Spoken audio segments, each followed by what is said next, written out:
My name is Kai Stinson, and today I'm going to be showing how I can answer some statistical-based critical thinking questions using a website called CoDap. And today I'll be using and answer questions about the data we see here, which is of the sample, a sample size of U.S. roller coasters across the years in the United States. So let's get started. The first question asks, are there any differences between the top speed of older, newer, and more recent roller coasters? Explain. Well, first of all, let's take a look and get our categories down. I'm going to get my categories set down here on my X, and I'm going to take a look at the speeds. Right off the bat, just by looking at it, there's obviously a huge difference between the top speeds of older, newer roller coasters and more recent ones. If we take a look at the older roller coasters, the top speed of the fastest top speed of a roller coaster at the time of older roller coasters, which was from here, which is between 1915 and 1979, was 65 miles per hour, and it was a wooden roller coaster. In recent, it was then jumped from that to 100 miles per hour, and then from 100, it jumped up to 121 miles per hour. Now, to keep that and that's in 2003. If we go back into this coaster real quick, that was in 1997.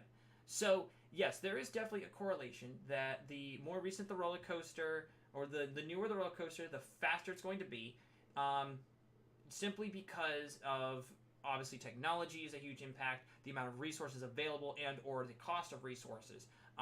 The different designs and track design can have a huge part of that as well.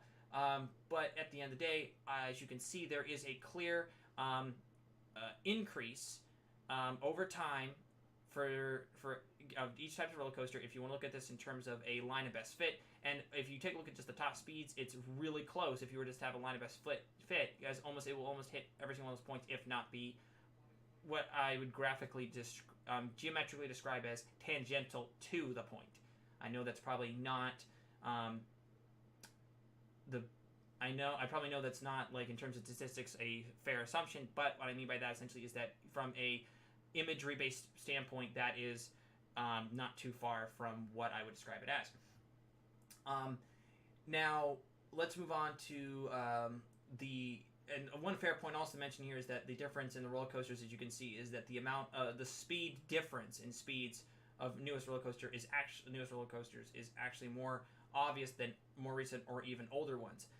Probably simply, like I said before, the fact that given the amount of technology, people couldn't really push the speed of roller coasters at that time because there was really no way to put simulations through to see if it was safe to push coasters that speed. Now you can, and you can see the jump in, like, the average from here to here. Just a slight one, but it does make the difference. Let's move to the next question, which asks, does the type of material a roller coaster is built of make a difference in speed? Absolutely. It is so plainly obvious. Let's take a look, because if we look at the highest top speed roller coaster in the United States, in the oldest category, which is in 1979, right, 1980, the highest coaster was made out of wood, pushing 65 miles per hour. If we take a look at then the most recent, which is then made out of steel, it pushes 100 miles per hour, and that was in 1997. Then if we go to newest, which is in the 21st century, obviously, that is pushing 120 miles per hour in 2003. So we went from 1979 to 2003. We went up almost double in speed of top speeds. So, and that's simply because we changed from wood to steel. We got from 65 to 100, and then thanks to technology, we got from 65 to 120 miles per hour. So it's clearly obvious that the first step was the application of better material usage and design of that material. And then from that material usage, we were then able to simulate how fast can we get these suckers to go? And that was the result. So I think that there is definitely a huge difference in terms of this material and how it's built in terms of its top speed. That being said, and then if you take a look at then the ones right below that, the top three below the one in the most recent roller coasters, are all made, if I can get that at that point. I do apologize. The program is a little laggy sometimes. I hope it didn't freeze on me. There it goes. Hey, it's behaving now.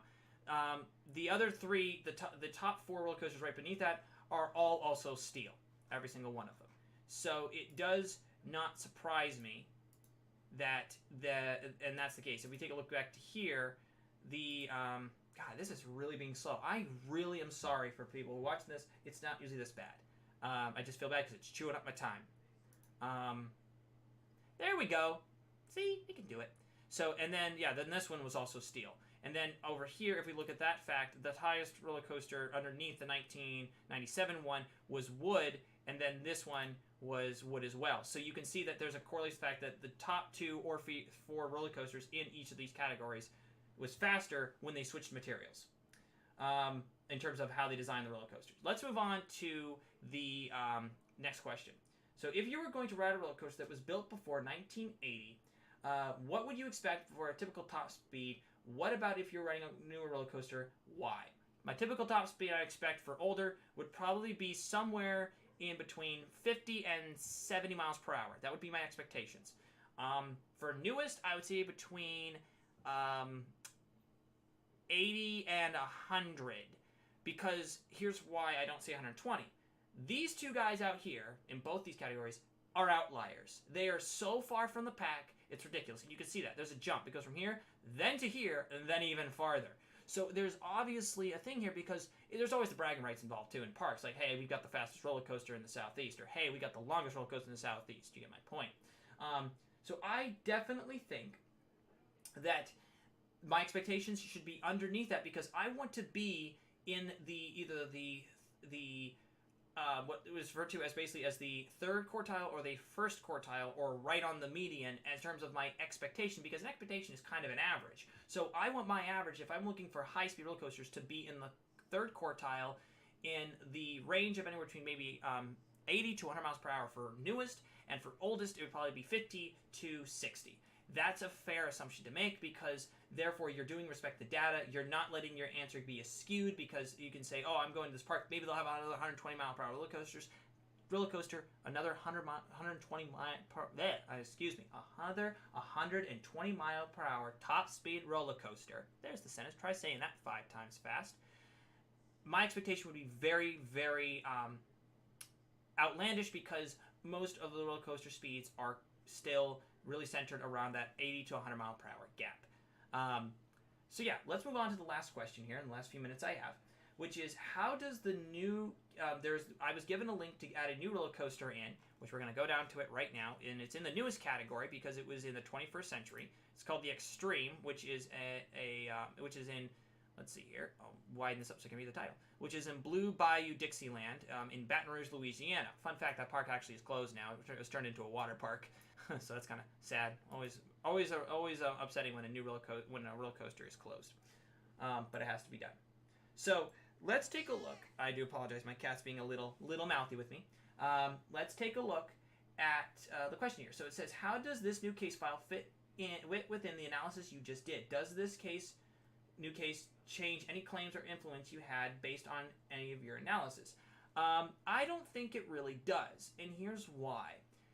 For one, it was in 2007, and its top speed was 37 miles per hour at a very park. Now, if you looked at this park, it's relatively small. It's right next to a freeway.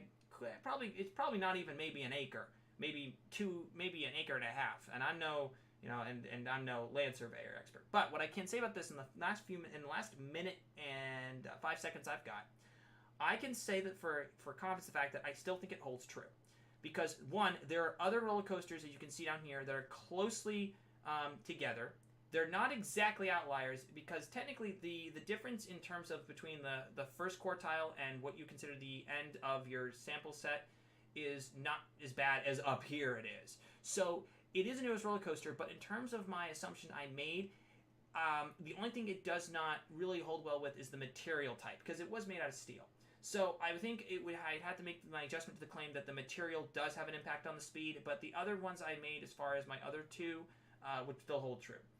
Well, unfortunately, that is all the time that I have left. So in the last 30 seconds, I just want to say thank you very much for watching this video. I hope that I was able to demonstrate my skills of using a statistical-based program like CoDap, and I hope that I made a good impression in my statistical-based skills and vocabulary.